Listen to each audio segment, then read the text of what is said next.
I wrote down, as we chatted today, maybe like 4 key tips in this area of vetting an agency. What's up, guys? Everybody hates agencies right now, at least on X and like people that we're following. So we're gonna get together and just kind of brainstorm like, why are agencies pissing everyone off in the space right now? And Matt, you kind of flagged this topic. And so why don't you kick it off? Like, what are you seeing in the space, and like, why is there so much heat and bad experiences with agencies right now? Yes. So one of the big things with agencies in the space and the Web3 gaming space is that, everyone loves working with content creators, right? We have a lot of wonderful and talented content creators. And one of the big mistakes that some agencies make is inspired by this tweet by Inhuman is essentially that they will come to the creators and they will basically almost ask them and require them in some instances to not disclose that the content is sponsored. And, that's like a bad thing for many different reasons. The first one, of course, being that is highly illegal in some countries. So yeah, that's like the first thing that this tweet kind of like got this conversation going for today. Yeah, and the tweet Right. from Inhuman that got us talking about this, who said, friendly daily reminder that agencies are a cancer on Web3, blacklisted from working with multiple games that I enjoy because I refuse to post undisclosed ads. This is just one issue out of thousands. Stop hiring them. APC is the only decent agency. So that was kind of the context for this. So Jerry, what are your thoughts on like why there's so much negative experiences with agencies right now? Yeah, I mean, I think it's a couple of reasons. I think agencies typically want to and should really, operate in the shadows a little bit, but I think they don't want to be seen as people who are just facilitating payments to KOLs, right? And things want to seem organic in the Web3 space. It's very often not. Most times people are getting paid, but we live in this kind of pseudo-anonymous world where not everybody is a doxed person. So do they need to disclose? And really at the end of the day, everybody needs to. And Inhuman's tweet is right. If you're a content creator, especially if you're a doxed content creator, you should be disclosing everything because it's fair, it's ethical, and you're letting your followers know that there was an exchange of payment for content. So I think, agencies tend to get this negative view on them because, you want the credit to go to the game team. You want it to seem totally organic, right? Oftentimes when, people come to agencies for a reason, and they need growth, and there's money changing hands for that. So, I think as the agency, you want the team to get credit. You don't want it to be seen as like this inorganic push or this transfer of payment. But at the end of the day, that's not ethical and not right for a lot of reasons. So we've been talking about this a lot internally, and we're thinking we'll make this little agency fail series, just kind of talking about what goes wrong with agencies. We like to think we do pretty good work here at Uptick. Obviously, we're very biased, but I mean, the first game and client we ever had, we still work with today. It's been over 5 years, so we think we've done pretty good work. But that being said, you can definitely have a bad experience with agencies. We're not perfect ourselves, but we've seen enough in the space that maybe we can give you some tips to where you don't have a horrible experience with the agency. And so we're thinking for this first show, maybe what we can do is talk about the actual process of selecting the agency, where people go wrong with that, and things you can do to ensure you have the right agency. Jerry, Matt, you guys both come from a more Web3 native space, and you guys spoke a little bit to this, like the big focus there is working with content creators, KOLs, whatever you want to call them. I come from originally a more like performance marketing space working with ads. And the first thing is like a marketing agency can mean a wildly different thing depending on the space you come from, your expectations, your goals that you're trying to achieve. So I think that would be my first tip is like, have you clearly aligned on expectations with the agency? Like, do you have a scope of work identified from them of like what they will be doing, what they won't be doing? One of the most ridiculous case I've seen is like someone hired like a full service marketing agency, and they showed me the only deliverable they got from them was literally a Google Doc, just a white Google Doc with some recommendations on it. And they were paying them thousands of dollars a month. And like, I compare that to what we do here, again, super biased, but it's like, we provide like full analytics software. We're producing all the creative, we're doing paid ads, we're working with content creators, we're doing like Web3 native partnerships marketing. And I'm like, holy shit, like someone is comparing what we do to this like Google Doc with a few suggestions on it. And it's not saying that like what we do is right for everybody, but it's just like the scope of what a marketing agency is can be like wildly different. So I don't know, guys, have you seen any specific cases, either good or bad, or of just like kind of expectation versus reality with what people have gotten with agencies? yeah, I think people tend to look at marketing. Marketing is like this huge umbrella that exists, right? And so many things go under that. And a lot of people present themselves as marketing, like full stack agencies, but marketing is everything from, PR, creative, ads, influencer marketing, right? I mean, that's just 4 of what we could probably go on for list 25 things that we all cover. Social media, right, is another one. And a lot of agencies are really good at one thing, but present themselves as, something way larger than that, right? I think a lot of marketing agencies like don't really care to do PR. I know a number of teams that are this way, but they will say that they can and not really present a very compelling offer on the end of that, or it'll be this huge upcharge where really they're just outsourcing all that work. Right. And they're going to take all the credit for everything. So I would say, marketing itself is such a big umbrella that you really need to know what that team excels at and then what they don't excel at. So you know what gaps you need to fill. I think you just touched on a really other good tip for vetting, which is talking through like who's actually doing the work. Like how much of this is your in-house team? Are you outsourcing to other partners? We have some friends in the space that we know will be the same kind of end person that's doing the work for like 5 different agencies, but they're all subcontracting out like the same person to run those ops for them. And that's not intrinsically good or bad, but your agency should have transparency with you because they're having to add extra margin if they're outsourcing to another agency or subcontractor. So at least get aligned with them and you should know who's representing you in the space. To add on to what you guys said, basically vetting an agency is really important. If all they have is like a kind of like a spreadsheet with a bunch of KOLs and they're like, here are their rates. They're essentially just a middleman, right? What about the scope of work?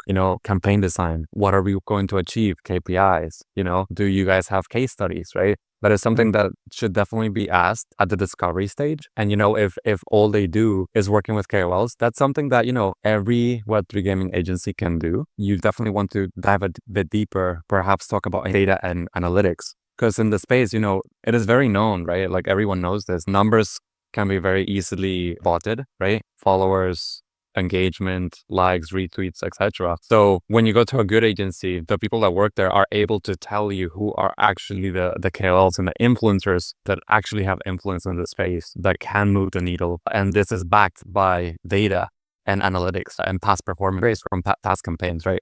Just make sure that you're able to get ROI on whatever budget it is that you're going to spend. Because, creators in the space, the ones that move the needle, they're expensive. So you want to make sure that you're getting the best bang for your buck. Yeah. So I actually hear a couple of specific tips with what you're just saying there, Matt. I think the first is like having the agency walk you through, hey, how are you guys quantifying the work and the outcomes? Like, how do you guys measure? And some very easy things you can ask them to do is like, hey, can you send us like a sample report anonymized, or can you like walk us through, like, do you have dashboards? Like, how are we going to be monitoring what's working and what's not? So just the data and tracking vetting, that's table stakes. And then the other thing I hear from you, Matt, is just sort of like checking their expertise a little bit of like, okay, cool. Say that your agency is handling creators for you or handling paid ads. Okay, great. You guys are doing this for us. What do you guys monitor to judge success? Like, what are the KPIs that you guys lean on to judge if creator A or ad campaign A is doing better than campaign B? That might be ROI, it might be engagement ratios. What I would say is a red flag is if they're talking about super top of funnel metrics, like how many followers someone has, how many ad impressions something got. That shows that they're not a super performance marketing agency and more focused on like the vanity metrics, which, we kind of bias to those being relatively low value. Another point that I have, quick point, is essentially, I think it's also a red flag, but it's hard to see sometimes. So for example, when a client comes to an agency and they have like a super short timeline, and, agencies should know that sometimes this is not setting up the client for success, right? If you know that a mint is not going to work within like a 1-2 week timeline, right?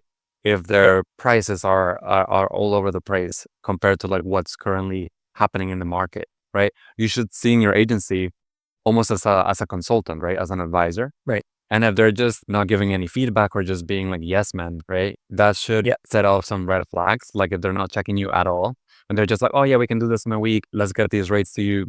Tell us who you want to work with. What's your budget? Let's do it. Any responsible agency is not going to take on like a deadline for like a go-to-market or a launch that is like a few days out. That shows like a lack of experience on their part. Another thing comes to mind, Jerry, I feel like you talk to me all the time about this, that is like a little bit of a red flag, I would say, with agencies is like credit takers. So it's like, if you see, for us, we will see it as a little bit of a red flag if we see an agency taking way too much credit or taking all the credit for a game's success. We'll probably err too much on the other side of like, we don't talk about ourselves too much on the timeline, mostly just highlight the accomplishments of the games and the teams that we support. But yeah, Jerry, I mean, do you have any examples? Talk to us a little bit about like what you see for like agencies maybe overhyping themselves versus like the actual outcomes of the games. Yeah, I mean, I think it's an important thing to understand, that every piece of like the gaming machine is there's a lot of different moving parts to it, and they all need to work in conjunction with each other, right? So, I mean, we could be the best agency in the world, and I think we are one of them. But do games come to us that are still fundamentally broken and as talented as a team can be, is it not going to do well? Yes. And the inverse or the opposite of that is true too. And, a great game is a very core piece of a good marketing team and a good marketing effort. I think it's always a little bit of a red flag to me when agency is positioning themselves or claiming that they're the reason this thing was a success, right? Because Right. you were a piece of that and you were one of the gears turning.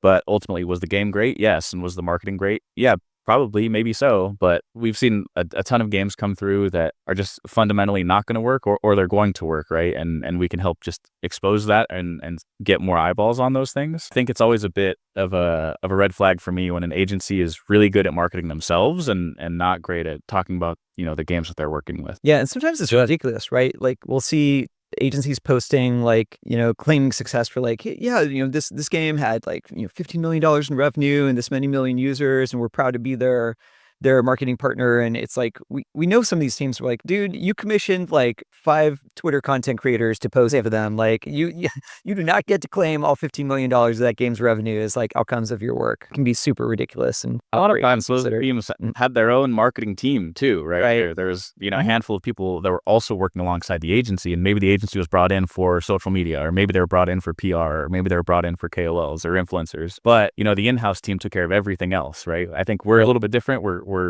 We touch a lot of different pieces of the marketing vertical, but yeah, I mean, a lot of times it's like a social media agency and they're claiming, oh, we did, $20 million. And it's like, well, what about the 10 guys that they had on their marketing team? I think they get some credit too. And to be honest, Jerry is right? It is a double-edged sword. Sometimes the agencies do like a really good job with a campaign, right? But there is no product market fit, so it fails. And does that mean that the, agency should take all the blame?